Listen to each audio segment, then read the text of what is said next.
Welcome everyone. My name is Kim Marie and I am from Rapid City, South Dakota, the Western Black Hills, if you are not familiar with that. I have been a student of Jeffrey Wolf Green Astrology since 1985, so I'm going on 3+ decades, not meaning to date myself or anything. Today we're going to do a two-part series, 2 full hours, on Neptune in Pisces midpoint. As you can see on your screen, I've entitled it Clearing the Fog. Part 1 is going to look at this Neptune in Pisces transit from a more personal perspective, and then in Part 2 we'll look at it from a more mundane perspective. First of all, though, before we get started in some details, okay, let me get my little button working, okay? There we go. What I'd like to do is just give you a basic from JWG's Evolutionary Astrology perspective. So we look at it as being based upon observation and correlation. You don't take anything on blind faith. It's a knowledge-based system. And EA understands that a planet and its rulership of a sign and house are all based upon the same archetypical principles. For instance, today as we look at Neptune and its rulership of Pisces in the 12th house, we look at Neptune, Pisces, 12th house, same archetype. Some of your more traditional astrology would like to say that a sign means this and a house means that. And if you're a beginner to astrology, it can get quite confusing and overwhelming. So when you can learn to recognize the planets, the signs, the houses all relate to each other with a basic archetype, it helps you simplify your understanding and learning of astrology.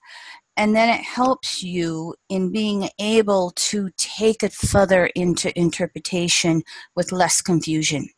Now, it just so happens at this point in space and time, Mercury rules 2 signs houses, Venus rules 2 signs houses. And how we look at that is via their polarities. So we'll look at Mercury's rulership of Gemini in the 3rd house, as you see on your screen, as outer Mercury because of the active polarity, energy moving out from the center. Inner Mercury ruling Virgo in the 6th house, passive polarity, energy moving back to the center. You can look at Venus and you can understand the same thing in regards to that. So in my 3+ decades, I again just found this to be a very simple understanding for beginners of astrology that can help you with more clarity, less confusion, speaking of Neptune. And so Neptune moved into Pisces in 2011. It has just shy of 14 years in every sign of the zodiac, as it takes 165 years to go around the zodiac from Aries to Pisces. So with Neptune transiting through its own sign, we are actually finishing up, resolving a 165-year cycle of spiritual evolution. More on that with Neptune's archetypes in just a minute. But what led me to come up with the idea for this talk was the fact that the day after this is going to be recorded on September 7th of 2018, Neptune, in the middle of its retrograde cycle, will make its opposition to the Sun at 15 degrees, Neptune retrograde Pisces, the Sun hanging out at Virgo. And for any of the planetary retrogrades, the highlight or halfway point of a retrograde cycle is when it has its aspect to the Sun. Inner planets, Mercury, Venus, conjunctions, all the outer planets, Mars on out, have oppositions to the Sun. And it struck me, oh my gosh, Neptune is more or less halfway through its 14-year cycle. So how can we reflect upon the first half of Neptune in Pisces and then look at what we want to do during the second half of the cycle over the next 7 years or so? Now, I put on your screen for you Neptune's pre-shadow when it first reaches that stationary direct point, all the way to its retrograde here as you look on your screen at the red and green, and then Neptune direct here, in late November all the way through its post-shadow. And one of the things to understand about some of these outer planets, especially Neptune and Pluto, is that they will be in shadow even more than their annual conjunctions with the sun.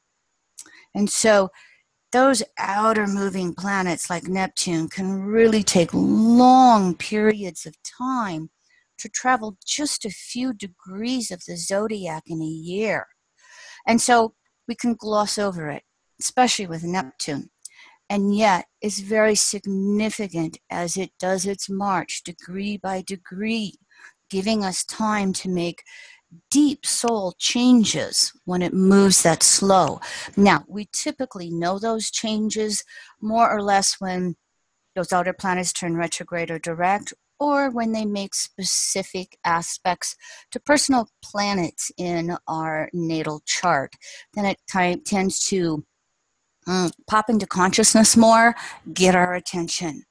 So what I would like to explore with you, though, over the next 2 hours is just a very deep understanding of the archetype of Neptune, Pisces in the 12th house, and how we can better use that on our own spiritual paths. Now, here's a visual for you whenever a planet is retrograde in the outer planets. The Earth is between the sun and the planet, and so the planet is actually the closest to Earth. It's the brightest when it's retrograde, if we can look at it.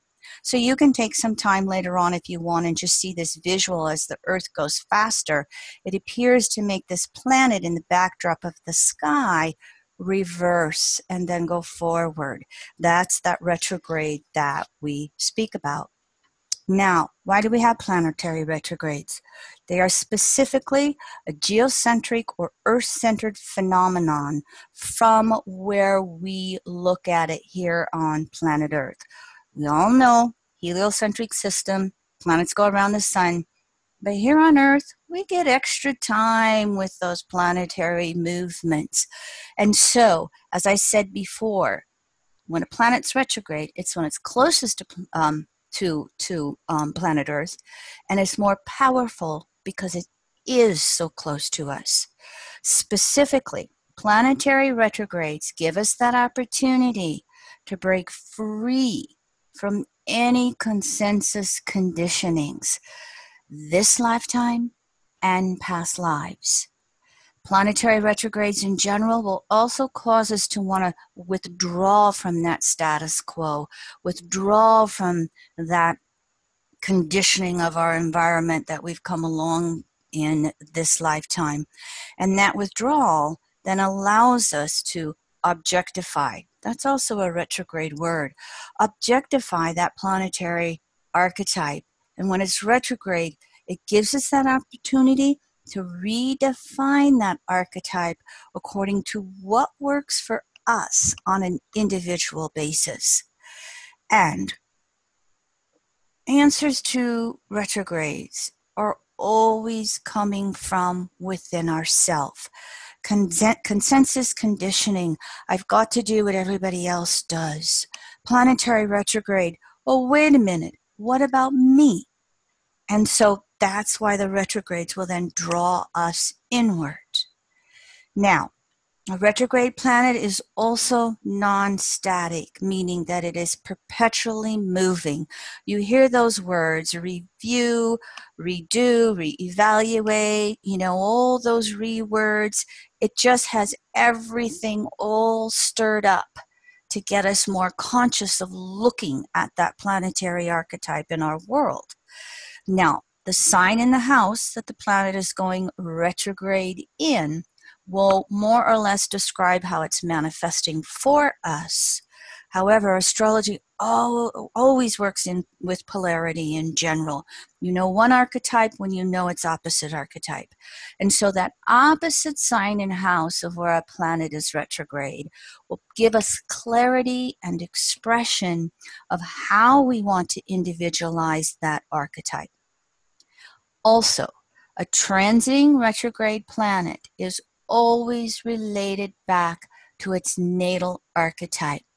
So as we go through the next couple of hours, wherever you have natal Neptune in your chart by sign, by house, by aspects, that's what's going to be evolving on some of the deepest, broadest levels with the current Neptune retrograde cycle. If you were someone who was born with Neptune retrograde, which it's retrograde 5 months out of the year, you will experience a temporary harmony with Neptune while it is going through its retrograde cycle. And again, I use Neptune as an example on your screen, but this is true of all the planetary retrogrades for whichever ones you were born with the planetary retrograde. What is the biggest thing about Neptune in general? It is the exhaustion of the separating desire nature of the soul, which allows us to surrender, return, and merge to universal source, or whatever it is that we came from. And when Neptune is retrograde, this is the ultimate purpose of Neptune retrograde. Not just Pluto, the dual desire nature of the soul, bringing the opportunities to throw off the exhausting, separating desires. It's also Neptune, because it rules the last of the 12 archetypes by sign and house. So think about this since Neptune went retrograde, and I got to go again, June 18th. You know, what has been not working for you? We'll get into a little more detail on how Neptune actually works. But first of all, just a few astronomy tidbits. I have this left brain, right brain thing that I'm always working to balance. Neptune around the sun in the zodiac is pretty identical because it's so far out, 165 years. It's retrograde 157 days of the year, or 43% of the year. When Neptune slows down, turns retrograde or direct, it appears to stand still in the heavens for a whole week. Fourth largest planet by diameter, third largest by mass, and it is one of the 4 gas giants, which I think are Jupiter, Saturn, Uranus, and Neptune, if I've got that correctly. Some of you might know, I labeled this the opposite. Pluto actually goes inside Neptune's orbit because it's so elliptical, but it's so much at that elliptical angle that we don't have to worry about them crashing. But the last time Pluto was inside Neptune's orbit was from 1979 to 1999, and the degrees are Neptune. All right. No, wait a minute. Those degrees. Yeah, those degrees are Neptune. And so when that happens, it can really, the astrology to this is it just really allows for deep understanding spiritually on a soul level. The soul is almost, surrendering to source by going inside Neptune's orbit, so to speak.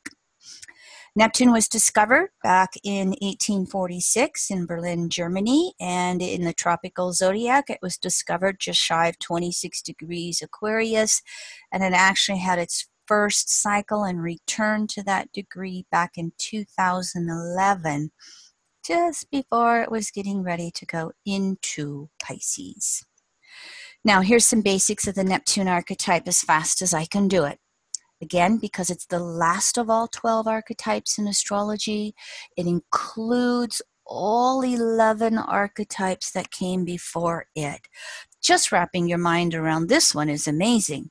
It includes all 11 signs that came before. And in the houses, includes all 11 houses. Neptune is the collective consciousness, unconsciousness, both past, present, and future.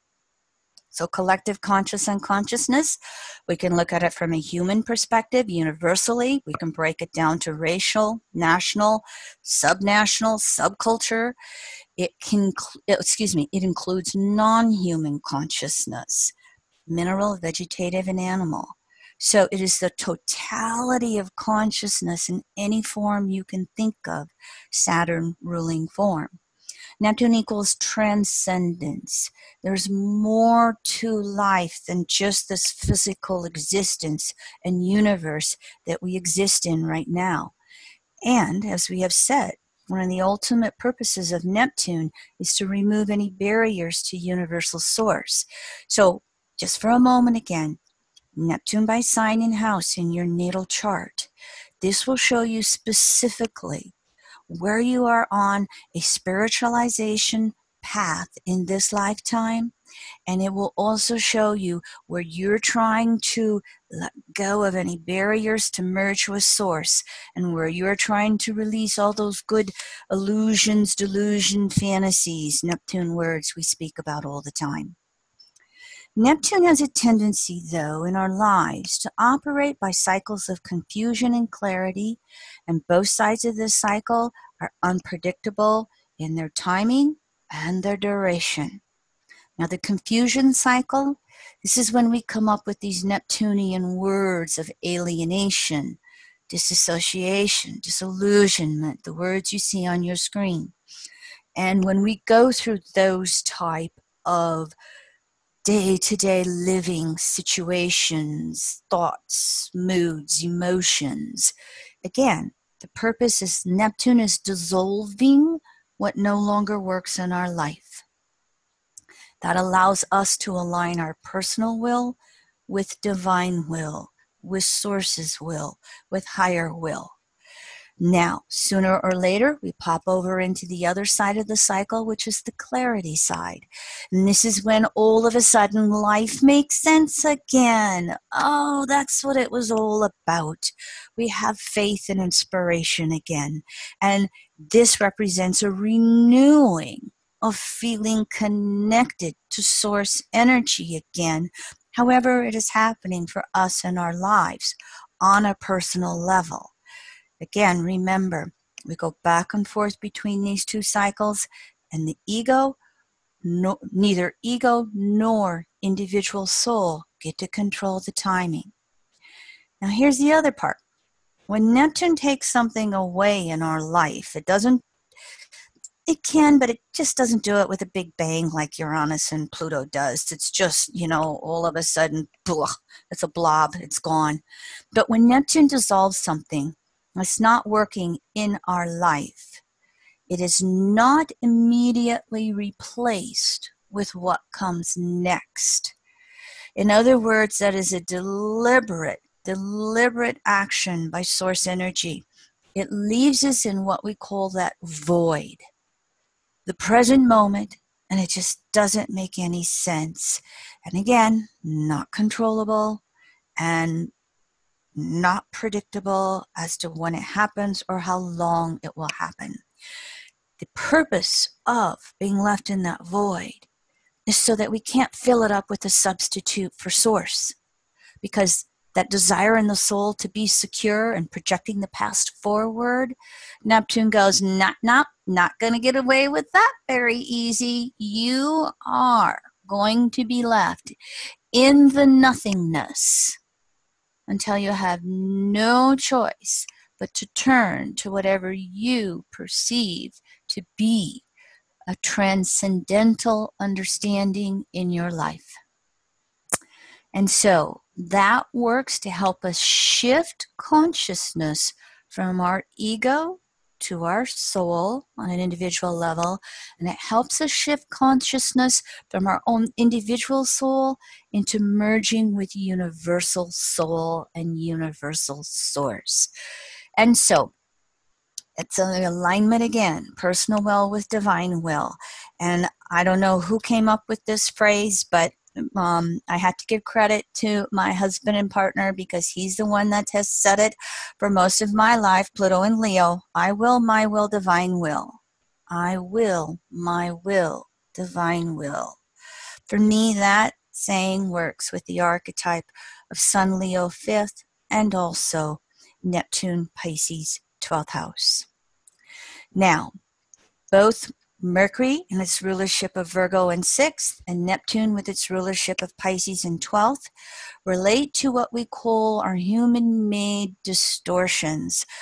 They can be religious, they can be cultural, social, national, but when we relate to them specifically to religious distortions, it creates this concept we call sadomasochism. And I want you to understand that the Virgo 6th house side can be the masochist or sadist just as well as Pisces in the 12th house. It's not one, it's either way. It goes both ways, okay? And essentially what it is we've been conditioned to believe in a perfect God. And it's very easy to see our natural imperfections as human. And so we're induced and conditioned with guilt because we're not perfect like God. And so when we have guilt linked to, oh my gosh, I got to make amends for it, I got to atone for it. We have victim consciousness, and in its extremes, we have the masochist. Guilt linked to anger, we have the victor, and its extremes, the sadist. Sadomasochism, again, stems from your human-made religions. Now, that Mercury, that inner Mercury rulership of Virgo in the 6th house is here to really help us learn how to self-forgive, to be gentle with ourselves. You know, if we could snap our fingers and pray ourselves perfect, why wouldn't we all be there by now? It's an evolutionary journey and process. And so when we can learn to be loving of ourselves with our imperfections, we then come along on that process to perfect. And every baby step forward we make, Source itself evolves. In other words, Neptune Pisces 12th house teach us that evolution and the expansion of consciousness is a co-creative process with Source. Neptune also rules the dream world, 3 types: junk dreams, releasing all the excess stuff we have going on in our world these days, especially with all our technology. Rules past life dreams. When we come out of those dreams, there's a very strong disorientation, and it takes us a while to figure out where we are in the space-time world. And then Neptune rules superconscious dreams, tapping into the Akashic records, going beyond the solar system, communicating with those beyond the human consciousness, etc. Dreams follow a 28-day lunar cycle. If you would like to chart them in your world. And the dream world also is still there to teach us about exhausting these separating desires. Sometimes if this mercurial world is too busy for us to slow down, simplify, ponder, we do it through the dream world. And that is why when you go to sleep, you can set intent before you go to sleep. Show me the truth, show me the truth, show me the truth, or help me understand whatever it is going on in my life.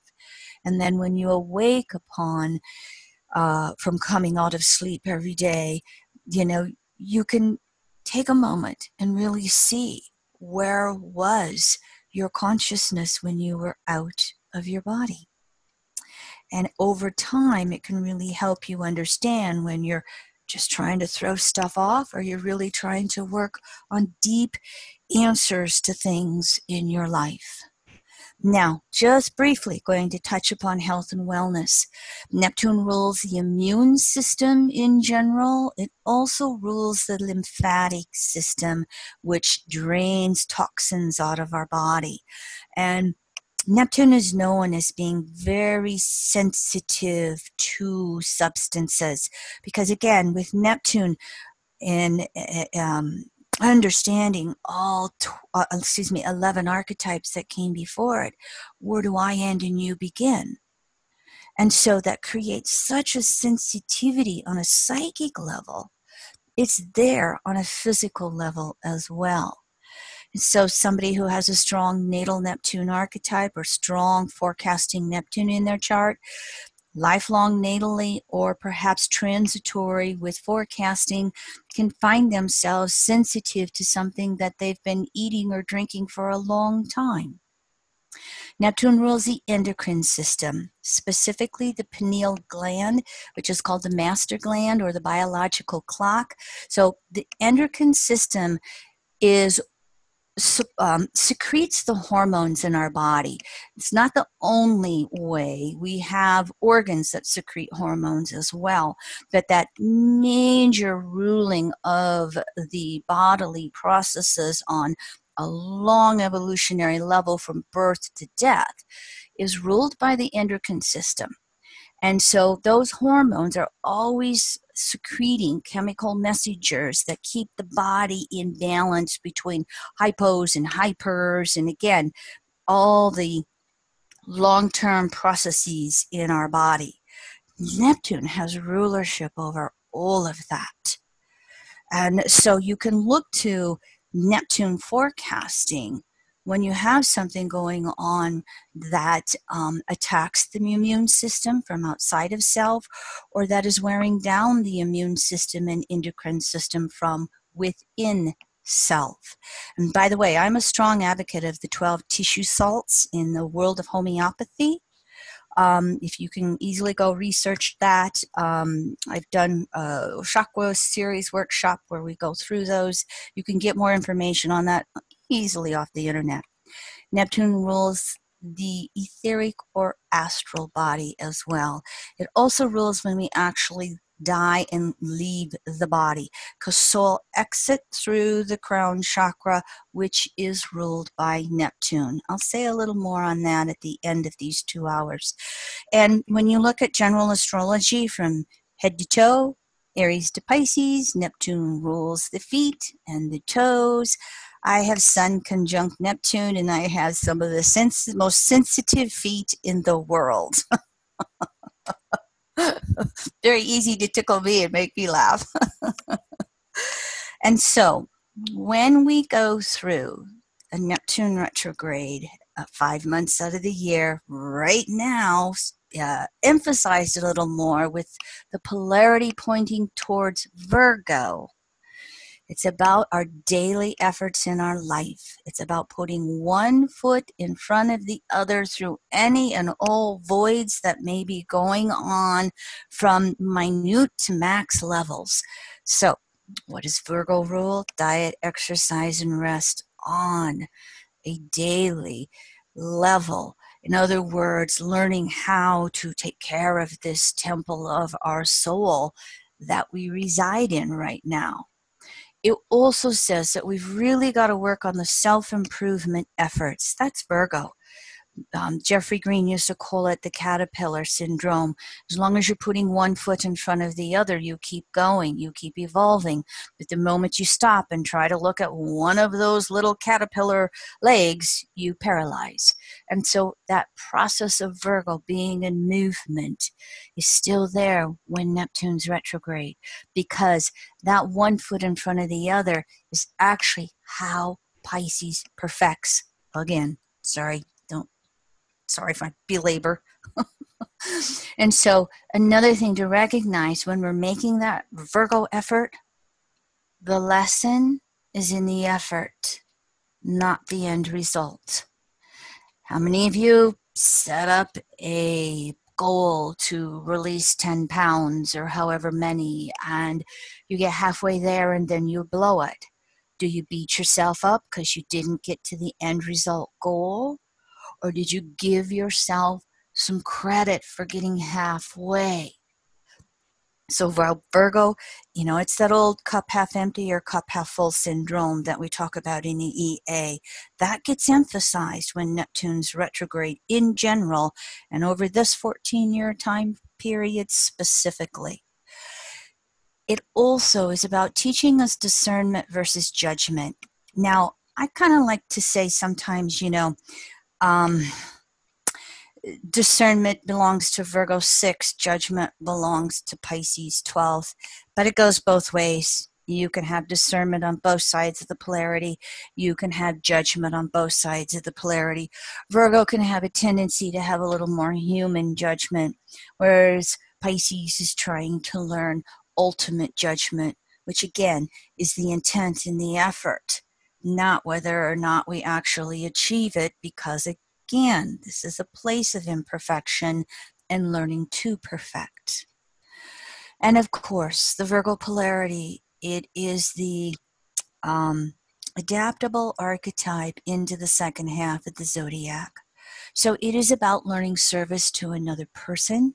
And I like to say it even includes learning how to be of better service to ourselves.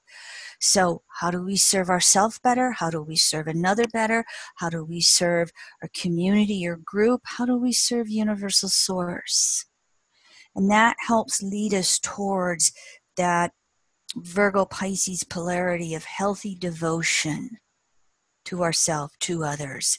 And I wanted to point out, we can go overboard with devotion. And when we do, then it creates the distortion of self-sacrifice. So Pisces is healthy boundaries, and Virgo is healthy boundaries as well. Okay, that was very fast. Now, I have 30 minutes divided by 12, which means 2 minutes apiece. I kind of figured it would go this way, but you're going to have these next 6 slides so that you can just go through and look at these. And again, I would say you want to consider these words more as archetypes than specific predictions. Specific predictions, yes, okay. You know, see it of the theme and the pattern more. So if Neptune in Pisces, direct and retrograde, moving through your first house, God complexes, idealistic expectations about yourself, identity confusion, reality checks, relationship discernment, and evolution. This includes with ourselves. Health, it can bring up hormonal issues, issues to the head, the adrenals, the blood, muscles. It can bring up anxieties and impatience. All those Aries first house areas. If you have Neptune in Pisces transiting through your second house, you can run into resource crises, loss of personal meaning in life, renewing your personal resource values, spiritualizing work, releasing resistance. You don't get any choice with Neptune in Pisces. Second house, sharing resources, healthy serving the other, and seeing source in another. Potential health issues, the orb of the blood too. Aries first house, red blood cells. Taurus second house, white blood cells. Hormones. Mars, Venus here. Aries, Taurus again. Kidneys, throat, the physical senses, and of course, the lymphatics as well. Second house Taurus has natural rulership of the 5 physical senses. I'm not going to rattle them off. I'm too right brain right now, but you know what they are. They can all be sensitized when you have this Neptunian transit. Neptune in Pisces through the 3rd house. How well can we quiet and deepen our mind and move through those confusion clarity cycles? They may be intensified here because left brain cannot surrender to whole brain, Pisces. Communication and language crises, learning to access our intuition.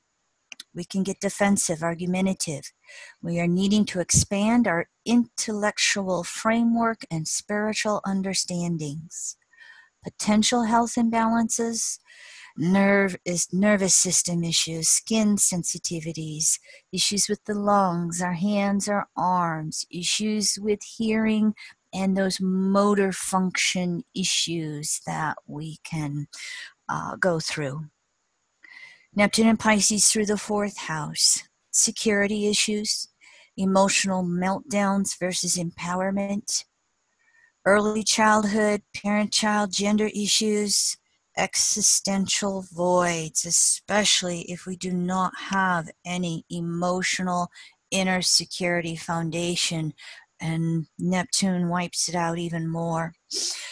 Breakdowns in whatever our foundations in life are. We can be needing to take charge of life in order to feel okay emotionally. Potential health imbalances, the lymph system will come up here again because we have double water going on. The eyes, stomach digestion, toxicity issues, water retention. Moon, fourth house, Cancer, rules all the containers of the body. We can have alkalinity and acidity issues going on. Neptune in Pisces moving through the fifth house. Creativity disillusionments. Yeah. Self-love and outer love issues, ego deflations, outer acknowledgement replaced with source. Remember that I will, my will, divine will? Reformulating our life purpose and creativity. Being able to take charge of our life. And of course, there can still be issues with children here. Our own childhood wounds, if they weren't healed in fourth house, and issues with any children we may have. Potential health imbalances, heart and circulation issues, issues with the brain, issues with the eyes. The eyes are ruled by, I used to have this because I will sometimes get this confused. The eyes are ruled by the moon and the sun. And I want to say moon rules left eye of the woman, right eye, sun rules right eye, flip it for the male. And so that's why eyes are in both fourth and fifth house. There can be fertility issues. There are energy and constitution issues. Neptune in Pisces moving through the sixth house. We can have self-worth issues, personal and work crises, guilt issues, judgments, sadomasochism cycles get intensified to be resolved. We need to have evolution in our beliefs, implementing changes in our life, and health and wellness issues can be the hypochondriacs, and of course the whole nervous system issues, again with the Mercury rulership. We can have infections, we can have mental breakdowns, immunity breakdowns, and again the motor skill issues with Mercury's rulership of third and sixth. Neptune in Pisces through the seventh house. We can have relationship disillusionments all over the place, not just intimacy, but with family and career in the squares to fourth and seventh as well. We could be sacrificing ourselves for others. In other words, those famous equality issues. We can idealize others. There can be lessons with listening and hearing, the projections. There can be a need to learn how to take care of ourselves first if we fall into that sacrificing of ourselves to be in a relationship. Potential health imbalances, the blood and the adrenals again, via Venus rulership, the lymph, the kidneys, urinary issues, issues to our ears again, that psychology of hearing with the seventh and Libra, because it's Venus, it can bring in the physical ears as well. Toxicity issues, blood, sugar issues, pancreas issues, lower back issues, issues with nose and our sense of smell. Neptune in Pisces through the eighth house, irrational fears, manipulations, good versus evil struggles. In other words, the separating versus the returning desires are going to get emphasized.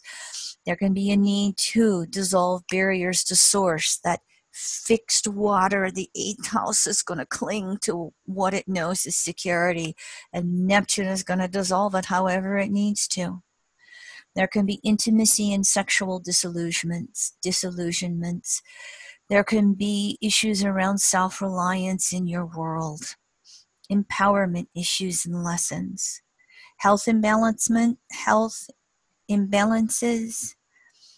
genetics, cancers, the intestines, colon, pancreas, bacteria, virus, prions, fungus, reproduction, enzymes, Pluto, Scorpio 8th house rules all that. Prions, for those of you who don't know what they are mutated proteins. Think mad cow disease, scraping in sheep, wasting disease in your wildlife. In the human world, we will only have the label of the Creutzfeldt-Jakob disease. And really, from my alternative energetic balancing work, we have hundreds and hundreds and hundreds of prions in nature, and they've been around for hundreds of years. We may find that they turn out to be really a real interesting component with the whole Alzheimer's issue. And I'll speak more to that on the mundane level in the second hour. But prions are mutated proteins, and so the body doesn't know what to do with them, and they accumulate in organs and tissues. Neptune in Pisces through the ninth house, dissolving any belief limitations, compensations, truth versus lies, dissolving rigidity, aligning personal truth with universal truth, the square to Pisces 12th house. Potential health imbalances, we can bring up the pancreas and liver here. Jupiter co-rules that with Pluto, Scorpio, 8th house.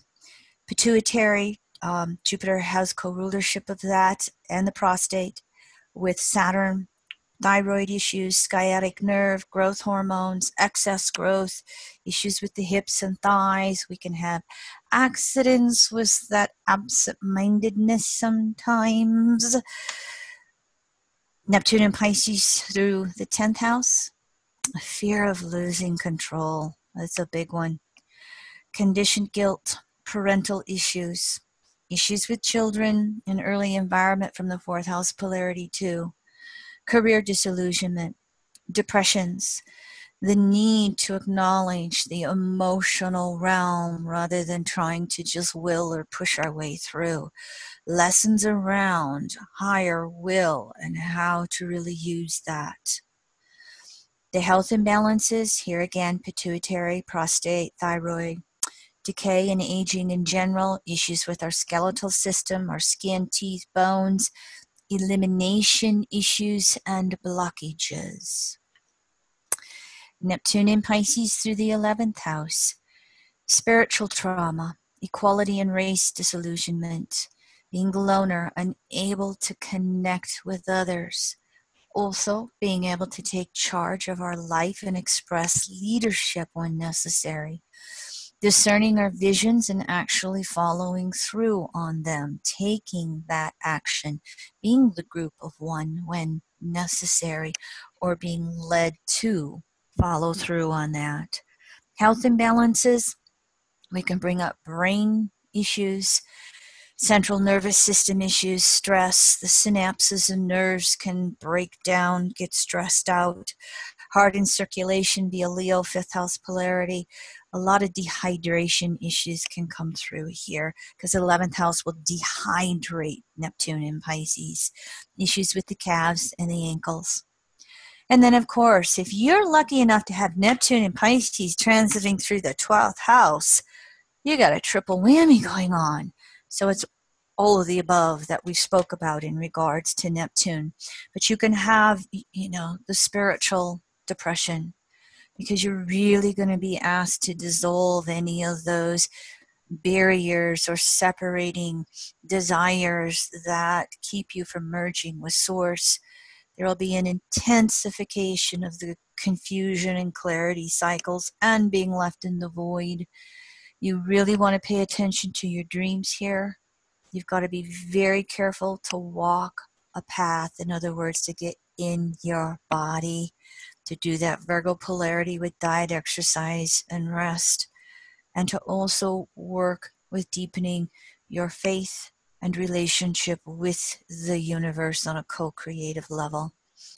And of course, the health imbalances can also be all of the above, issues with the immune, endocrine, lymphatic systems, the pineal gland, and probably extreme hypersensitivities to substances, and really working to ground yourself in your body instead of floating off or looking to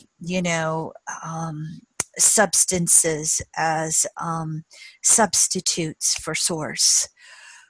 Whew, all right, I did that pretty darn fast, so I had a couple more comments that came in.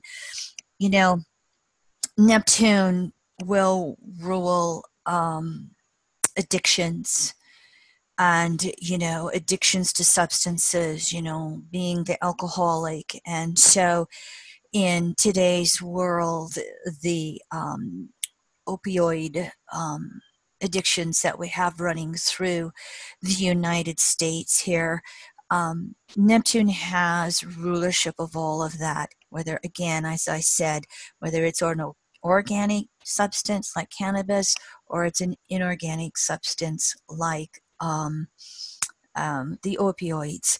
What have we found with Neptune in Pisces? We have found the non-psychoactive part of cannabis, the CBD oils or cannabinoids, as being more and more accepted as a legitimate medical substance that can be of help, specifically to people who have lots of seizures or PTSD. But as we've had so much patriarchal distortions on planet Earth, we have come to look at substances as substitutes for a relationship with Source. And if we go back to when we lived in natural law, you know, let's go back to the last Piscean age, 26,000 years ago. We had our shamans, and we would have the organic substances, but they were not something that was daily use.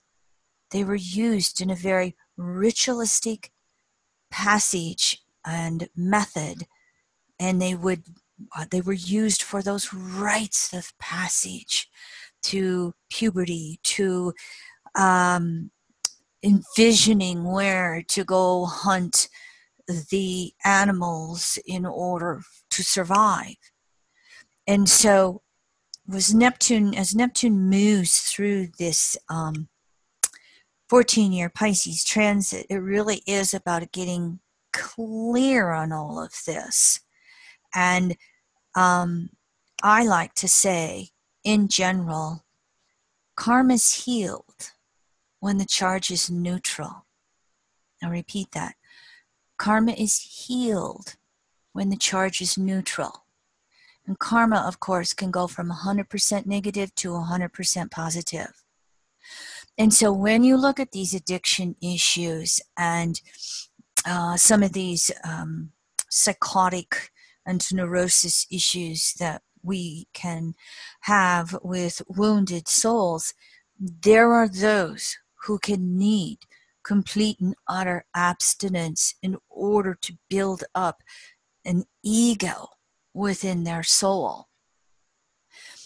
In natural law, you know, for many of us, especially those of us that have some sense of a healthy ego, it's being able to take a prescription of the pain pills after surgery and then let it go. It's being able, you know, with this resurgence of having a toke or a vape pen, it's being able to do that and let it go. It's having that Virgo, Pisces willpower and knowledge to be able to say yes, no, to know when we're substituting Source and when we are using it as a ritual to know Source. So just wanted to put that little bit of a tidbit in there for you with Neptune, substances, and addictions. So I'm just briefly going to have a couple of slides right here. This is how you can find us. We're having a fall sale with our materials, and I teach.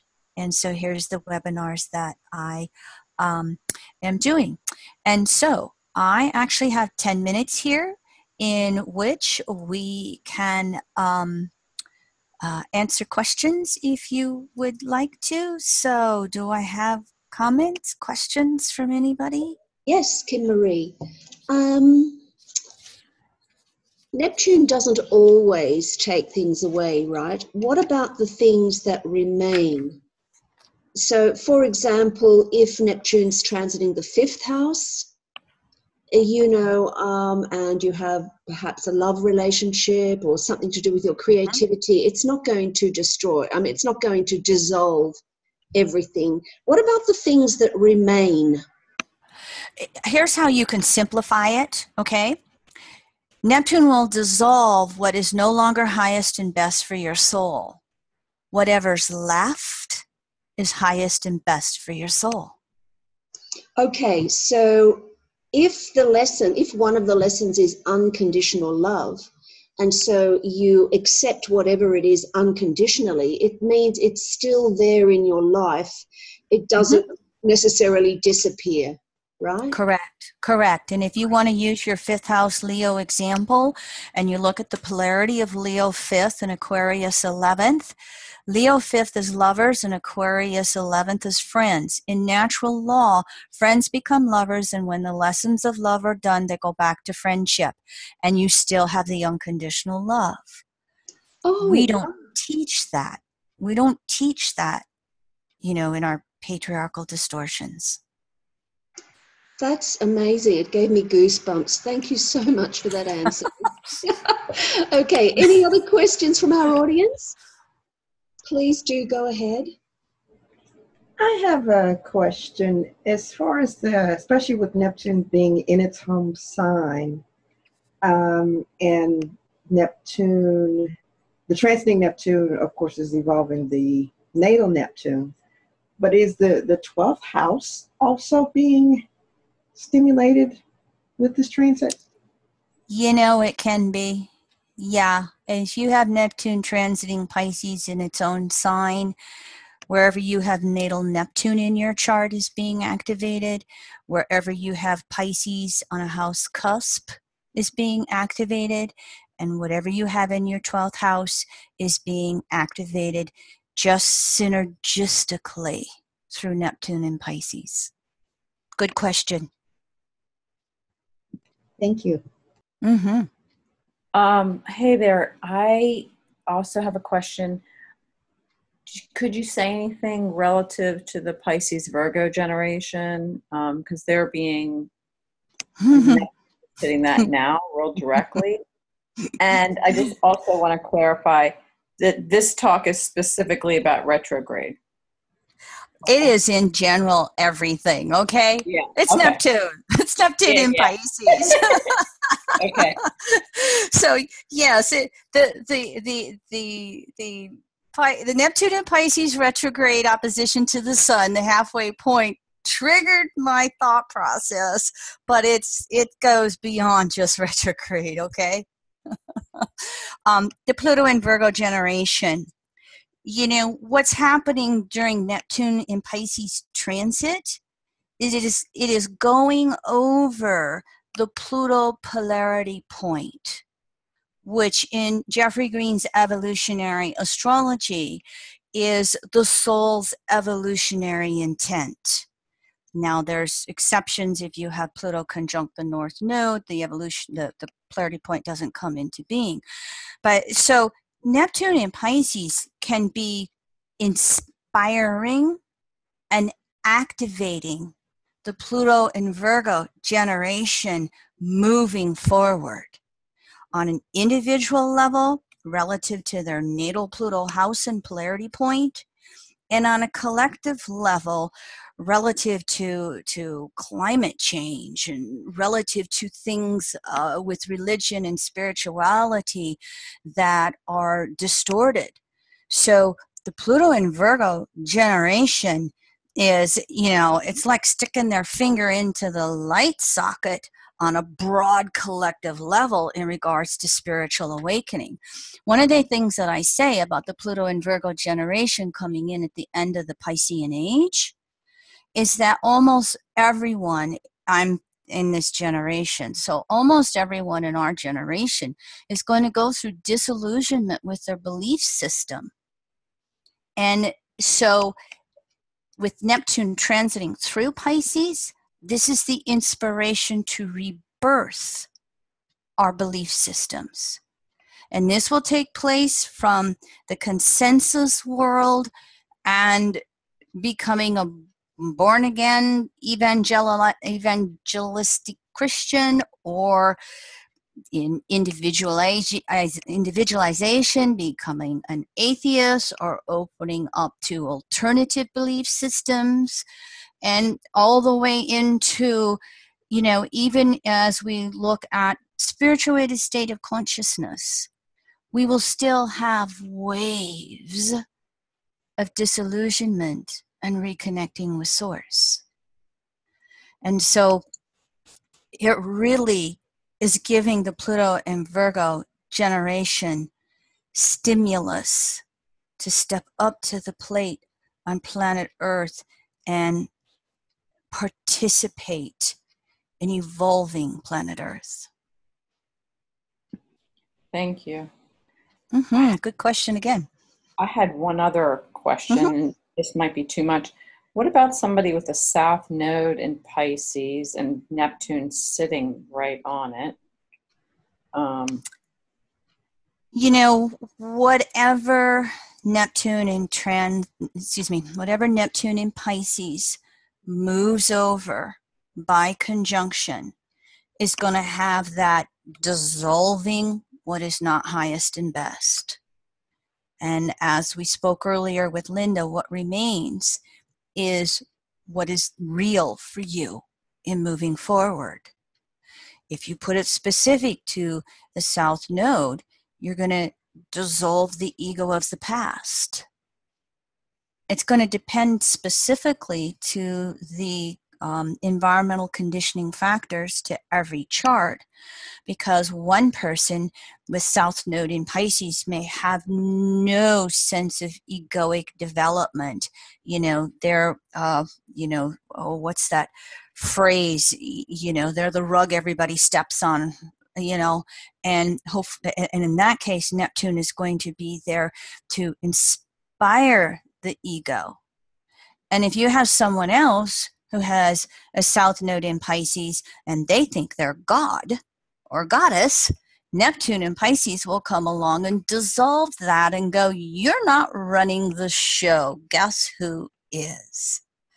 And they'll be left in that void until they can recognize that they are co-creator with source. They are not source. So there can be a whole spectrum of meaning with the specifics to the Neptune and Pisces transit over the South Node. But again, any planet, conjunction, dissolving the past to help you move forward into the future. Thank you.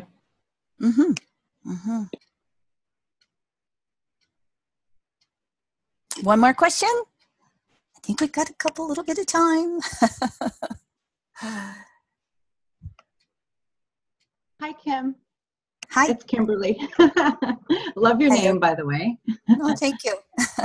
I just wanted to make a comment about, I'm glad you talked about the food sensitivities, because I myself, Neptune is transiting over my Venus back and forth, and the food sensitivities, like have come in waves. And it's almost like that there's a clarity where, how you talked about the clarity and the confusion. So I'm wondering if you could talk about maybe some of the symptoms or physical manifestations of Neptune transiting the houses, if they come in waves like that too, as they kind of affect us. That's how Neptune works. I mean, if you think of how Jeffrey Green used to describe, the soul is the wave upon the sea, Neptune works through waves that come and go. As I listened to you, what sparked for me, okay, I was, okay, if I may, Sun, Mercury, Neptune between 1 to 2 degrees Scorpio. I was given a lot of antibiotics as a child. I had no nutrition growing up. And so I had to learn it, and it created a lot of health issues for me. So I studied nutrition a lot, and I never put it together with astrology for the first 15 years I studied astrology. But as I started learning with nutrition, and I just would say, go research the 12 tissue salts, okay? They belong in the world of homeopathy, but they're literal cell salts that our cells need. And there's an old book out there called The Zodiac and the Salts of Salvation. And it might be hard to get, but you can do a Google search and you can find the tissue salts that relate to all 12 archetypes. I have come to the conclusion that whatever your Pluto sign is, take that tissue salt. Whatever your Pluto house is, take that tissue salt. If you have planets square the nodes, take their tissue salts. If you have planets in harsh aspect to Neptune, take their tissue salts. Now, when it comes to, I love herbs. I have done a lot of herbology in my recovery process. And so I love herbs and supplements. And so I wasn't very good at learning how to do the pendulum. And so I do the simple one where you take that substance or that food or whatever it is and you put it across your belly button. You close your eyes. And if your body leans forward, it's yes. If your body leans backward, it's no. So say, for instance, you want to take herbs or a supplement, and do I take 2 of them or do I take 6 of them? You can just put that, you can put 1 in, you can put 2 in, you can put 3 in, and then you muscle test forward and backward to see what your body needs. You can do that with each meal. And you can do it every time you go to take a supplement or an herb or even a medication. And what I have found over the years, Sun, Mercury, Neptune, 1 degree from each other, that was just took all the confusion out of it for me. And I've gotten to just really be able to trust what my body says. Yes, no. So again, substance goes in your hand, put it across your belly button, your solar plexus, close your eyes, lean forward, yes, lean backward, no. Help? Yes, thank you so much. I'll have to look into all of that. Mm-hmm. Okay, Kim Marie, let's have a 15-minute break. If you'd like to click on pause the recording, and we'll be back in 15 minutes. Okay, I'll try. And oh, there it is, right there. Okay. All right, welcome back, everyone, to Neptune in Pisces Midpoint, Clearing the Fog, Part 2. So we're going to take all the archetypes that we worked with in Part 1, and now we're going to look at them from a little bit of a more collective or mundane perspective. And I thought what I would do would be just briefly show you how Neptune in Pisces acted in previous cycles. Now, this is not a be-all, end-all. This is just tapping in here and there with a couple of themes with the time we have allotted. So I went back 3 cycles. Last time Neptune was in Pisces was 1520 through 1534. And you may remember it was October 31st, 1517, that Martin Luther did his 95 Theses against the Roman Church. And so just a few years after that, Neptune went into Pisces. And so all the way through the 20s, we had the Lutherans starting to protest against Catholics. In 1522, Martin Luther translated the New Testament into English, which was absolutely remarkable at that time, because up until that point, the Bible was in Latin and your average person couldn't read it. And so look at that. In the 1500s, 100,000 copies of the New Testament printed. Hops, the vine that's used to make beer, brought over to England. And of course, we had more and more. Probably this Neptune Pisces cycle was defined by all of the Protestant reformations away from the Catholic Church that took place. From us in the world of evolutionary astrology, we will look at this and go, well, the church of any type really maybe wasn't practicing what we will call natural spiritual laws and principles. But during that time period, the distortions had gotten to such extremes that it created a wave of people going, I don't agree with that. I don't believe that anymore. Let's go forward one more cycle. This one, then the next Neptune in Pisces was 1684 to 1697. Now, not saying there weren't any witch trials in Europe, but other time periods there were. You can put a lot of planets in with looking at those distortions. But the Salem witch trials, which really seem to have kind of stuck in the consciousness of the United States, those took place in 1692. Now, probably the most popularized theory of what happened was that people ate infected rye bread, and it had a specific fungus on it. It's the same fungus that LSD is made from, and they ended up ingesting that fungus and they appeared to be crazy. So that's how the witch theme came along. See how that fits in the Neptune and Pisces pattern of locking you up because you're crazy. Because you're crazy.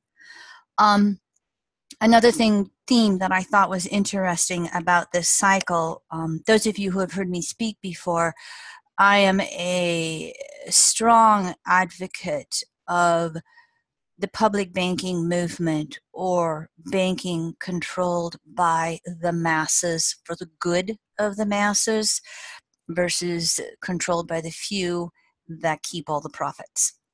And so in 1694, the Bank of England was created. Neptune was about 24 degrees Pisces, and it was retrograde. And this was the first time we created a formalized national debt for a country.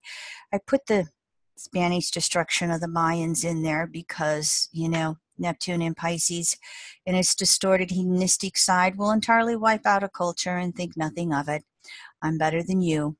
But the Bank of England, for those of you who don't know that, King William was broke and he could not run the country. And there was a battle going on between him and the elite private bankers in Europe. And he caved in and he gave control of England's currency to these private bankers. And so the Bank of England created the first government loan, the first government debt that would be repaid by the people, by the taxpayers with interest. Think about this for a moment. If you have a credit card, if you go buy a car or you get a mortgage for a house, you don't get that credit loan to you interest free. Maybe there's a teaser on a credit account for 6 months or something like that, but you know, you pay it off or you end up paying back interest. And so this was a very interesting concept that came about, because if you study a lot of the history of resources and money, we didn't always charge interest. And this is where it was formalized for the first time with Neptune in Pisces. What also happened by the Bank of England during this time period is they created what is called fractional reserve lending, which is how all of our banks operate today. You can ask, what is that? Well, way back when, the early goldsmiths, they were the bankers before banks. They found that they could give people a paper receipt and they'd use that for money because it was easier to carry than gold and silver, and somebody could rob your paper, but they, you know, you'd still have your gold and silver in their vaults. Well, they would lend out more than what they had in gold and silver. And over time, they figured out that if they kept about 10% of their gold and silver as reserves, they could flourish, they could function. They may charge interest too. Okay, I'm not saying it didn't happen, happened back in the biblical days, but it became the way that banks operated during this Neptune in Pisces transit. What would happen is that there would be what were called panics. They were run on the banks, and the public would literally panic, and they'd run to the goldsmith, or then they'd run to the bank and they'd want their gold and silver back. And if the goldsmiths or the banks didn't have enough to cover deposits, it would destroy their business. It would collapse the bank. Fast forward this to today. Fractional reserve banking is the standard today. Today, banks only keep reserve ratios of 3 to 5%. And there are those out there in the public, national, who feel that 3 to 5% reserves are not enough. And since 2008, they've been trying to get a lot of the US and European banks to raise their reserve rates, but none of them have went back up to a 10% reserve. I, was aware of these facts in regards to fractional reserve banking, but I didn't know it was related to Neptune in Pisces till I started doing my prep work for this. So just wanted to share that kind of a tidbit for you to let you understand. And again, this will come from Neptune and Pisces in 12th house, containing all 11 signs that come before it. So we don't necessarily think of Pisces having anything to do with money or resources, and yet via that polarity Virgo, yes, it does. It is how do we balance the manifested with the unmanifested. And that will include the whole banking thing. California Gold Rush, move forward another Neptune in Pisces cycle, 1847 to 1861. Just tidbits for you. Spiritualism, popularized in the United States. Earliest use of the word evolution, Neptune in Pisces. I thought that was interesting. Chloroform was first used as an anesthetic, and an anesthetic is for numbing pain. You know how sensitive Neptune Pisces 12th house is to substances and just sensitivity in general. Well, Neptune in Pisces, let's just give you an anesthetic so you don't feel the pain when we have to reset your broken arm. You can see the books that were created there. Here's an interesting tidbit for you. The formation of the Republican Party in the United States. And I would just like to say, thank you, international listeners, for letting me use the U.S. as an example, being a U.S. citizen. If you don't know this history, the Republican Party was against slavery. They wanted to abolish slavery. The Republican Party, when it was founded, was against federalism. They were against, they were for the big government. They were for big government. The Democrats Party, which was formed before that, was opposite. The Democrats wanted to keep slavery, and the Democrats were the anti-government. Here it is, another Neptune in Pisces cycle, and the parties have flipped. I thought that was an interesting Neptune in Pisces tidbit. But if any of you are following U.S. politics and you are wondering why the Republican Party just seems to be checked out, they're having a Neptunian return. And they're having 5 Neptune conjunctions or returns, as you can see here, in 2017 and 18. And then next year, 2019 into 2020, Neptune will make a first quarter square to the moon. Now, the moon in any mundane chart is the public, the people of the group, and especially their collective emotional moods. And so what do we have happening next year in addition to Neptune making a first quarter square to the moon? We also have Jupiter getting ready to transit into Sag and go over this moon 3 times and make 3 last quarter squares to this Neptune, while Jupiter makes 3 last quarter squares to Neptune in the sky. So if you're from the US, stay tuned. It might be a little fascinating to watch what happens to this, to the Republican Party. They are going through an identity crisis. And Neptune in Pisces, if you don't have a firm ego, if you don't have a sense of yourself, you have an identity crisis. Now, there are some metaphysical thoughts that we want to, destroy or suppress the ego. That is not the perspective of evolutionary astrology. You have an ego. It is the conscious part of yourself. It is the self-reflective part, so you can know self, because the soul operates more or less unconsciously. So for EA, it's ego merging with soul, and it's individual soul merging with universal soul. And so when you look at this from a mundane or a collective perspective, any group of people have to have a collective identity. They have to have a collective ego. This is known by the moon. And so how is this being affected by the Neptune in Pisces transit?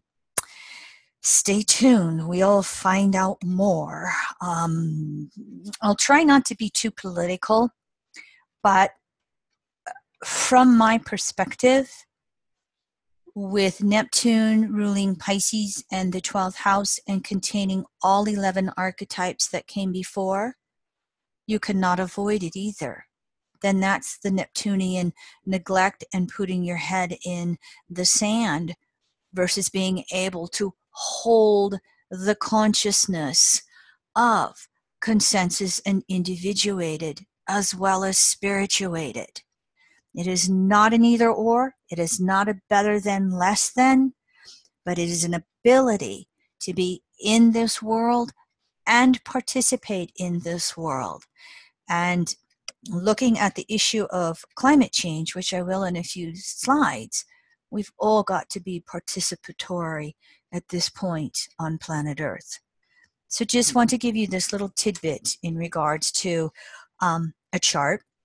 But I also want to just give you a few more things from that last Neptune and Pisces cycle. It's the most recent one. I'm listing authors and books that have been published on spirituality, psychology, evolution.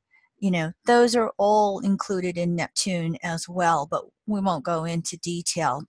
Cocaine, anybody? Substances? It was first extracted from the cocoa beans in Neptune in Pisces. Thought it was interesting that Freud and Max Planck came there. There's a debate in mundane astrology about rulership of oil. Okay, there are those who feel that it's Pluto. There are those that feel that it is Neptune. I'm not going to debate it. I think it's probably something that can be found in both directions. Rarely is an astrological archetype in a tonal vision, as you know, when you do the interpretation blending things. However, the first time that oil was actually successfully drilled, which then allowed us to take it out of the ground on a mass level and be able to create all the petrochemicals that then allowed us to create plastic, was Neptune in Pisces. I mean, just ponder that. Look at the plastic in the oceans right now. Look at how it's becoming so aware in our consciousness that we've got to clean this up. We have oceans of plastic the size of small countries. And so I think we'll start to see more and more of that getting cleaned up and recycled, and deciding how can we let go of petrochemical plastics and move into more biodegradable plastics, one Neptune in Pisces cycle later. Now, again, oil had bubbled out of the ground forever. And there had been, a pocket or a bucket of oil here and there. But this was significant in Pennsylvania when they first drilled it, and black gold was what they called it. And then, of course, look at how the Civil War was started in the last day of the last Neptune cycle at 30 degrees Pisces. So, moving on, let's look a little bit at this current Neptune in Pisces cycle. And again, I had to pick and choose subjects with our time constraints. So I just went to what I felt was most active in the news and the mundane world for us to look at, so we can ponder it, carry it forward, decide how we want to move and be co-creative with it from there. But as we look at this current Neptune in Pisces cycle between 2011 and 2026, and we've reached this midpoint of Neptune halfway through the cycle, direct or retrograde, isn't it interesting? Can you sense a momentum coming in regards to climate change? A U.S. perspective, we have politicians with their head in the sand, Neptune, but you go to the insurance industry, you go to the military industry, you go to the localization of cities and states and those that have to deal with the destruction of resources through hurricanes and rising water levels with the oceans. And you find on the grassroots level, the collective consciousness, they're not ignoring climate change. As politicized as we may be between liberals and conservatives in the U.S., for me personally, and I'm one of those people who question, conservatives, well, what do you think of climate change? Well, what do you think of climate change? And I'm finding, for me, the answers are changing. I don't see the outright no or denial anymore, Neptune. It's kind of like, well, something's happening. And so I think that Neptune in Pisces is ultimately bringing us this wave of collective consciousness going. We have human interference on planet Earth. For most of us here on this webinar, we probably come from a consciousness that says Earth is a living organism. It is a living, breathing organism. If you've ever seen those time-lapse photos from space looking at planet Earth and watching the snow, and I've seen them from the northern hemisphere, and the snow spreads and it retracts and it spreads and it retracts, and as they do that through time, you're seeing less and less snow. But as you watch that on a time lapse, you start to get a heartbeat. You start to feel a heartbeat to planet Earth. And this is what's going on. I think through the rest of Neptune in Pisces, we're going to have more intensification of both excess water and a lack of water. And it's going to just accelerate this understanding of what we humans are affecting with natural cycles and natural law. I think that Neptune in Pisces, though, is also going to wake us up on broad, subtle, powerful levels about what we're going to do about it, how we're going to live, how are we going to choose to go forward more symbiotically in a co-creation process with planet Earth, more recycling. Thank you, Neptune and Scorpio generation. And less destruction of resources. I do think that we will start to see the oil spills and drillings in the headline, and something that just popped into my head. One of the reasons why there's less coal being dug in the United States is because there's so much fracking of natural gas. Neptune has rulership of the gases in general. So, you know, the fights of, and I'm in that neck of the woods where we had that Dakota Access pipeline, all these pipelines that want to bring the tar sand, oils, and gas from Canada down to the Gulf of Mexico via pipeline.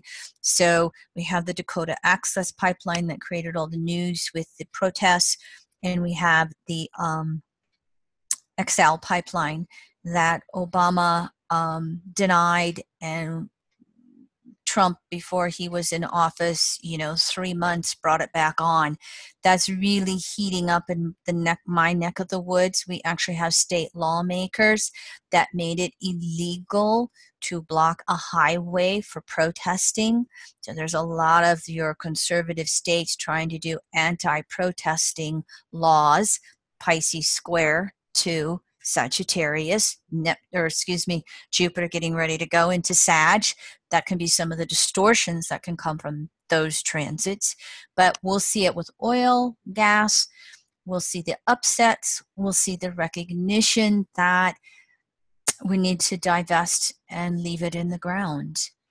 And I have a lot of hope and faith in the young kids being able to recognize this a lot easier than those of us who've been here for a while.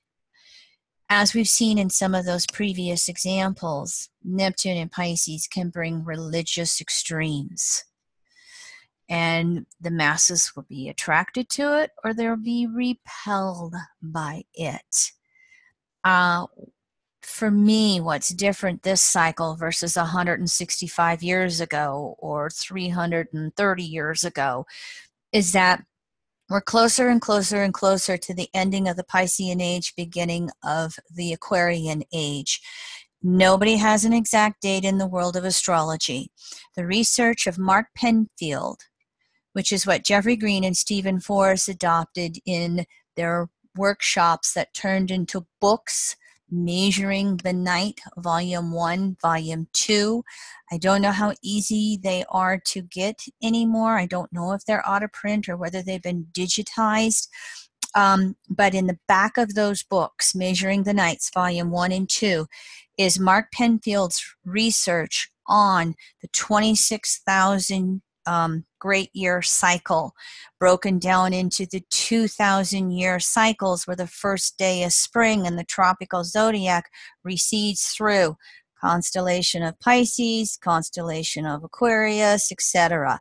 It doesn't go exact to the constellations. It takes the 360 circle, or 26,000 years, and divides it evenly by math. According to that theory, the age of Pisces ends and the age of Aquarius begins approximately 2160.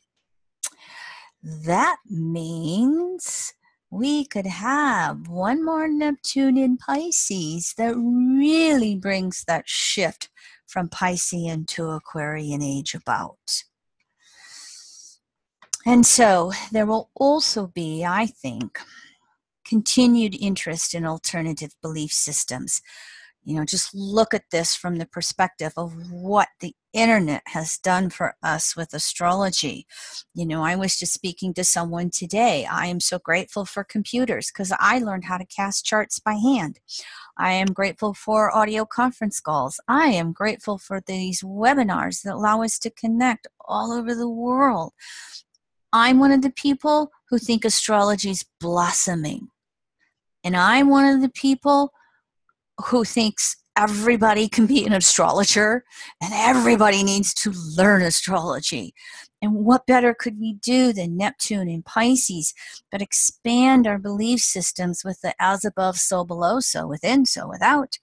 You know, the metaphysics with Pisces and the physics in nutrition, diet, exercise, and rest with the Virgo polarity. You know, as we spoke in the first hour, that Pluto and Virgo generation, get to work. We know what we got to do here. But I just, for me personally, living in a very conservative area, I hide myself less and less. And I find people being more and more open-minded when I open my mouth. not in regards to everything, but in regards to that subject of astrology and spirituality. For me personally, I'm definitely seeing the expansion of that in the collective consciousness. And if you look at it from the perspective of natural law, you can distort it, you can suppress it, but you can't destroy natural law or truth. And so we've all got that understanding of these cycles in our collective unconsciousness. And specifically when Neptune goes retrograde in Pisces, you can throw it up into Virgo consciousness. How's that for a Neptune retrograde? I'm going to go tell the world about astrology. I mentioned Pope Francis and Catholicism and how the scandal is back in the news again. And it's not so much, there may be new abuse, but if my understanding of the media is it's old abuse that has been found to have been suppressed from the beginning of Pope Francis becoming Pope. And here in the U.S., there's just an explosion of victims that are speaking out, and churches, dioceses that are paying out buku kinds of money because of all of the hush-hush and suppression and allowing it to continue to go along instead of taking the priest and putting him in jail, which is where he belongs to be. So I thought, I'm going to look at Pope Francis's chart. You're already looking at it, aren't you? Look at this guy. Here was my little highlight. He literally had Neptune on natal Saturn the day it went retrograde in June. And here it is exploding. He's got to have 3 more passages of Neptune over his Saturn. He's going to go through the Neptune opposition. He, by the way, is part of our elders, male and female, who were born with Neptune in Virgo. And I have a little crib sheet that I keep, so let me help you out here. Neptune in Virgo from late 1928 through 1943. So anybody who was born in the 1930s has Neptune in Virgo. So these elders, there can be all kinds of things going on for them. They can be having an existential crisis like Pope Francis. They can be having their end of life health issues. I'll give you a quick example. My father-in-law, born in 1930 with Neptune in early Virgo, who's been a cancer survivor for 10 years, mentioned to my husband as he was helping him a couple of months ago, I'm afraid to die. I'm scared to die. And this is an elder who did not have any close religion in his world, and now is having this crisis of trying to hang on to this failing body, Virgo polarity, because he doesn't know what's on the other side and he's scared. So there will be the whole spectrum of what's going on, including those. Then there's someone like my mother, who's a Pluto in Virgo, who has had a one-on-one relationship with Source her whole life. I was blessed in that regard, and has just always said, Kimmy, I'm fine. I'm not afraid to cross over at any time. I can't wait to cross over and see who's on the other side and, continue to do some of my real spiritual studies when I'm not stuck in a body anymore.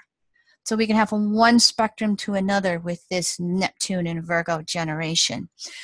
Stay tuned with Pope Francis. It might be a bit of a tough ride for him because, as you can see, he not only finishes up with Last quarter square to Chiron, Neptune square the nodes. This might be the most interesting time period for him. First quarter square to Sun. He's going to have Neptune go into Aries and continue to square Jupiter and Mercury as well. So he's got a decade of intense Neptune hits as the leader of Catholicism. But one of the questions that popped into my mind was, when did they make male Catholic priests be celibate?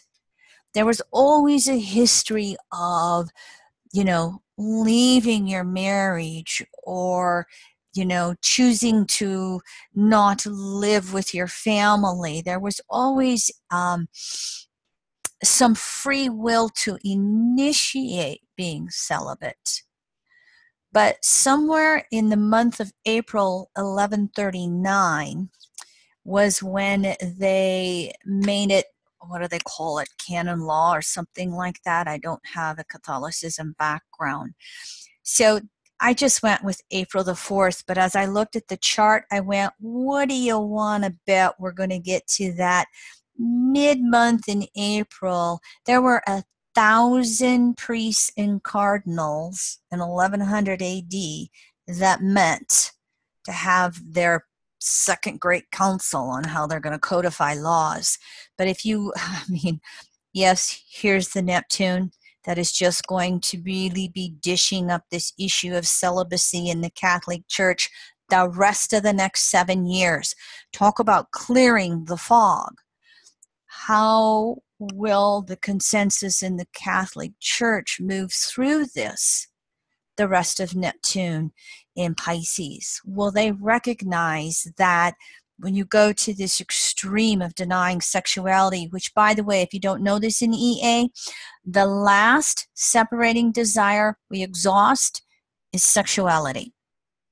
The last one we exhaust, survival of the species. And so when they go to that type of a extreme with denial and suppression of something natural, they're going to have these types of extremes come out. But it's also interesting. And by the way, when I don't have a time, I just go to 12 noon and use 0 degree Aries houses. Makes it simple to look at the chart.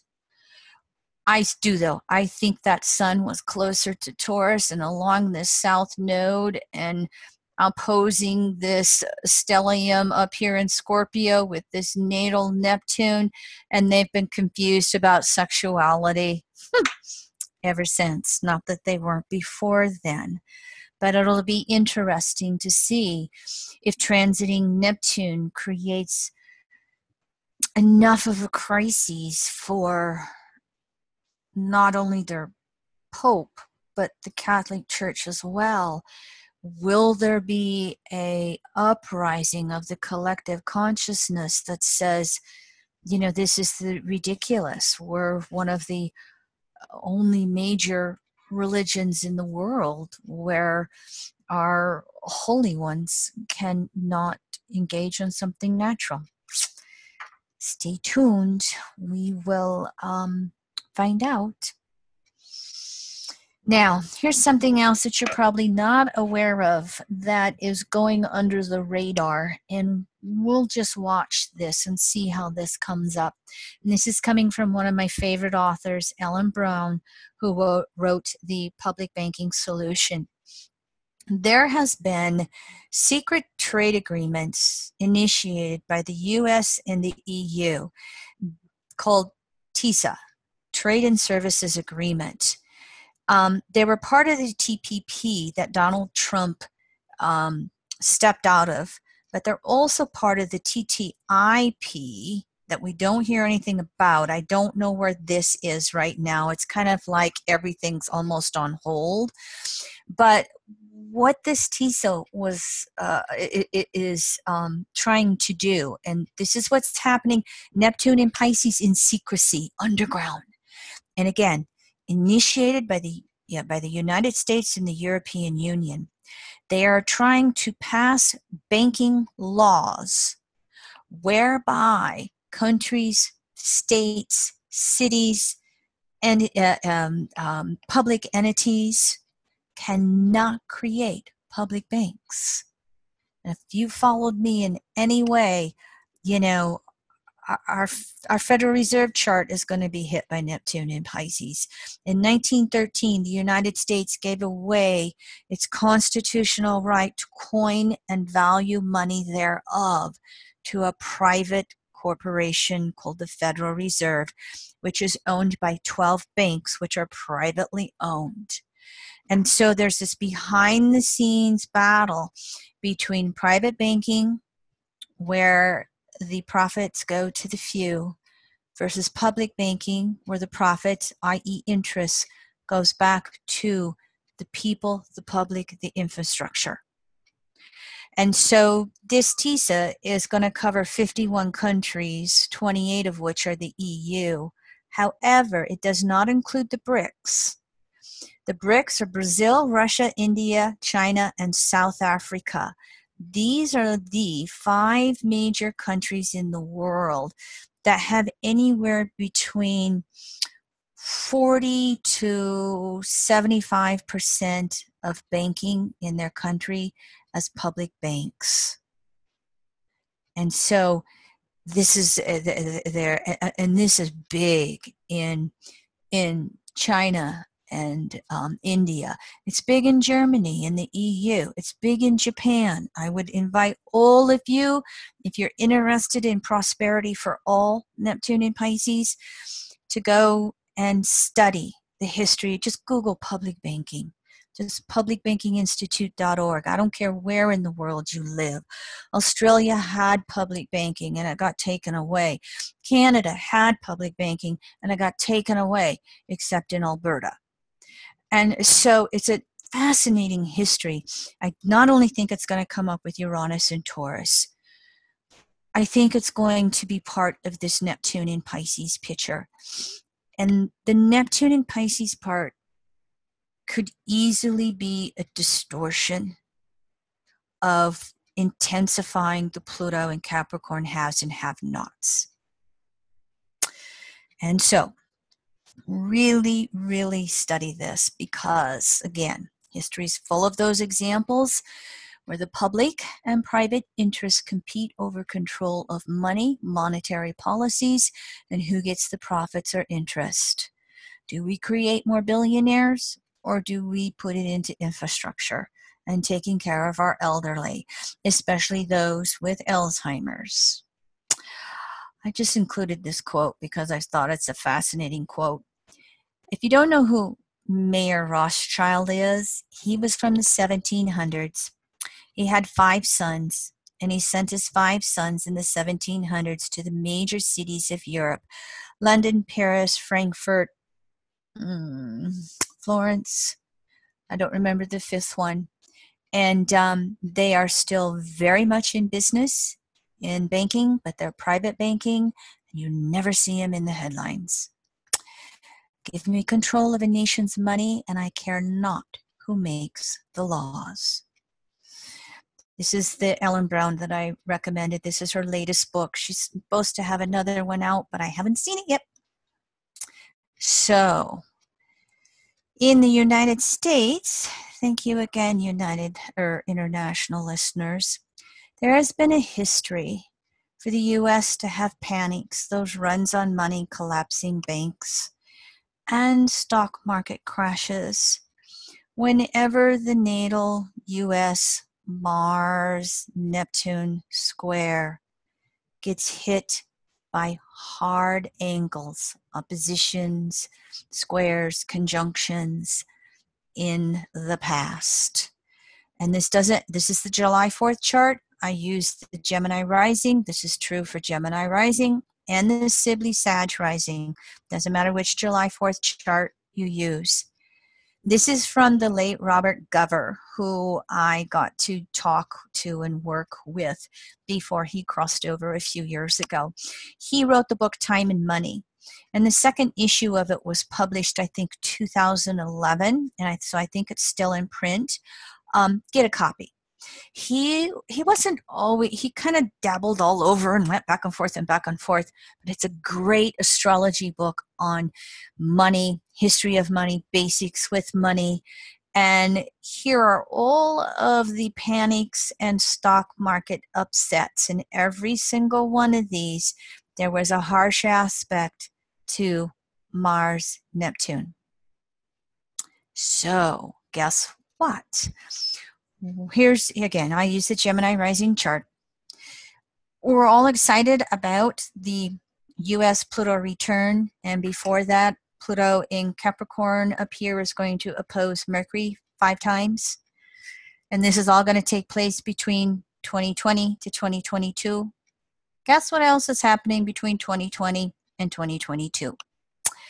Neptune is going to be up here making 5 last quarter squares, crises in consciousness, crises in understanding. What will the collective consciousness masses recognize with what goes on? And we're then going to have 3 Neptune oppositions in the US chart. Now, I didn't put Jupiter in here, but if you look at Jupiter in Sag, it can be activating this T-square, or excuse me, it can be activating this square next year in 2019. Stay tuned. Just because we have these harsh aspects to the US Mars Neptune, it doesn't guarantee a panic or a stock market crash. But there's been a good collective history of that happening. So I've been aware and following this Neptune in Pisces transit to the US chart, getting closer and closer, just as much as I've been following the transiting Pluto and the US's first Pluto return. And if you're following anything that's happening in the US political scene right now, you know, there are those who wonder, the first Pluto soul return, are we getting closer and closer to a constitutional crisis in our country? Is there something that's going to come along that affects the resources and the whole banking scenario that I think Neptune's just as much a part of?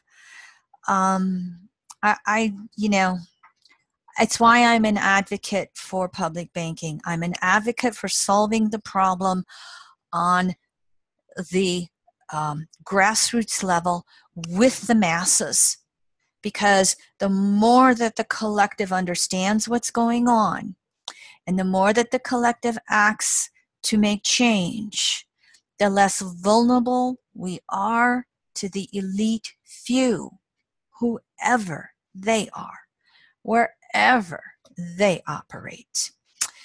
So I will allow all of you to just kind of play with this and do more research on your own.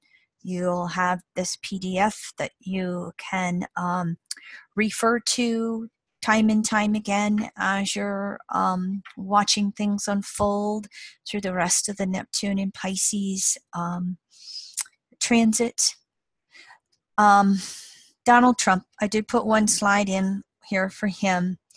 Many of you may be familiar with his chart. He's got a lot of planets in Gemini and Sag. And Neptune in Pisces is just getting ready from his 7th house, others. It's just getting ready to make last quarter squares to Uranus, to square the nodes of the moon, to first quarter square the moon right here, and to last quarter square the sun. So from 2019 through 2022, it's going to be an intense few years for Donald Trump. And this is going to be in the midst of the slide that I just showed you with the Neptune and Pisces hits to the July 4th United States chart. You know, I won't get too political. I will say that for me personally, I don't know how this gentleman can last, because I don't think he has truth on his side. I think he is a pathological liar. And it is possible that, you know, the guy is not a mentally clear person. And what makes Neptune so strong for him is the fact that it rules Pluto by house. This guy is a Pisces soul, Pluto in the 12th house. He, again, my personal opinion, don't mean to offend anybody, but I don't think you can put your Neptunian head in the sand these days. This is the extremes of how distorted Pluto in the 12th house can be, to just look at this archetype in general. And so when his Neptune gets aspected, because it natally rules the 12th house Pluto, when transiting Neptune in Pisces in the sky comes through and makes aspects to his chart, it is more intensified because his natal Pluto is in the 12th house. I'll leave it to all of you to choose how you think these transits are going to turn out. However, I still think that Neptune in Pisces is going to be accelerating the Piscean age. There will be many consensus conditioning patterns that are going to be broken down. And even though it may leave the consensus in the void and an existential crisis, there's still opportunity for the consensus on a collective level to start stepping into the Aquarian age. And oh, by the way, that's you Pluto in Leos. Pluto in Leo, you're not done yet. So, you know, for the Pluto in Leos who recognize what's going on in regards to distortion from natural law, you still have leadership roles to play too. And us Pluto Virgos will work with you as much as possible, not to mention every other generation coming along behind both of us. The real biggie is that there's no guarantees. So how are all of us going to choose how we're going to go forward when Neptune in Pisces does all something or breaks it down? What do we want to replace it with? I think there's going to continue to be increasing awareness of the body-mind connection. I feel that actually started with Neptune in Aquarius, and then we had Uranus transit through Aquarius. Here in the US, maybe it will bring us universal health care. One of the things that was in that TISA, the country of Australia was got involved in the negotiations, and they wanted to create global universal health care. Stay tuned. I mean, I think we'll come to that in the Aquarian age, but I don't know if it's going to be there this Neptune in Pisces cycle. As a U.S. citizen, I'd just be happy if the U.S. would get universal health care like so many others. I wanted to just address Alzheimer's. I had a maternal grandmother who had Alzheimer's before we had a label for it. I have my father who is he's almost in full-blown Alzheimer's. We still have him at home yet. So this is hitting, real close to home for me. Uranus is known for ruling the brain and the central nervous system, co-ruling the nervous system in general with Mercury. So Uranus gets a lot of the mental health issues. However, we can't neglect Neptune either, because again, when Neptune doesn't have a stable ego or soul, we vacate. We disassociate. We're up on the ceiling, up in the ceiling, looking down when somebody is sexually abusing us. We're there. So in my observation correlation, I give rulership of mental issues to both Uranus and Neptune, the last two archetypes. The Neptune side of it can really get into that confusion. I don't know who I am. I don't know where I am. I don't have any, stability to ground myself. Mercury Virgo polarity. So I feel that Alzheimer's gets more and more into Neptune in Pisces. And look at how it's been in the news with it so far through this transit. And if you live anywhere in the Western world or the industrialized world, it is in your country's future. And so what are we going to do about it? How are we going to take care of the elderly that can't take care of themselves? Will we have a research breakthrough that allows us to understand where it comes from, how it is created? In some ways, I think it's that disconnect from source that we have. I think it's the distortions of diet, exercise, and rest that we have. My father was a farmer, and he sprayed chemicals on our land for the 50 years that he farmed. And I think it could be as simple as the health effects from Monsanto and Roundup, glyphosate, or whatever that is. There may be multiple things. It can just be, that elderly didn't used to live this long. And it's the way of the soul, leaving the body before the body's here. There can be all kinds of things about it. Through the next 7 years of Neptune in Pisces, I think there will be lots of conversation about it. And maybe there will be some breakthrough. Hopefully, we're going to start addressing the crises. It may take until Neptune leaves Pisces and moves into Aries before we can really get the institutions actually doing something, to take care of it on a mass level.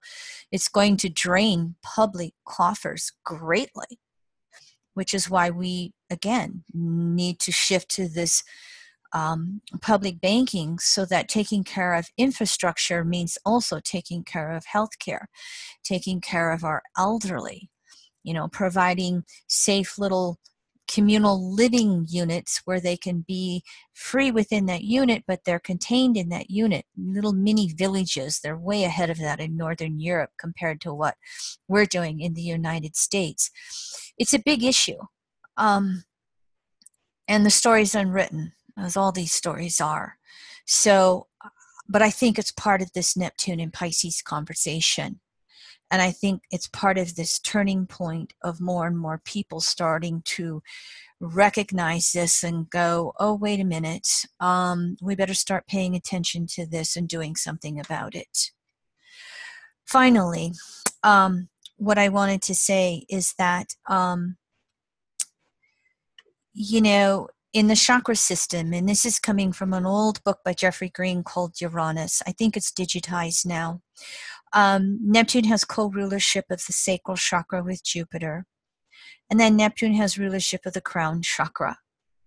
And as I said before, when the soul leaves the body, it does it by going out of the crown chakra. And what I just kind of wanted to mention to everybody, sometimes with Neptune and Pisces, we want to get into the New Agey metaphysical movement, and we want to live from our neck up. We just want to do the Neptunian crown chakra. Well, if it's not grounded, then it creates all kinds of distortions down here in the root chakras with survivalship and sexuality, and even how to use our will. And so wholeness is being able to balance the chakras and run the energy in either direction. And I should give credit to, I think these words come from oh gosh, the gal who did the chakra books, and I'm not going to remember her name right now. But liberation is where you start with the root chakra and ground yourself, but move through and liberate the soul. Manifestation is coming from the crown chakra and being able to ground yourself and bring it into the reality of manifestation. So with this chakra rulership system, we have Neptune on both ends, the sacral and the crown chakra. And so for me, Neptune ruling Pisces and the polarity Virgo is being able to balance. It's walking a dual path. It's being in our body and it's being a spiritual soul at the same time. And I think this is some of the deepest, broadest lessons that Neptune in Pisces is bringing us, is to be able to do both. All right. I hope that you found this helpful. Here's my little housekeeping slide. Here's my other housekeeping slide.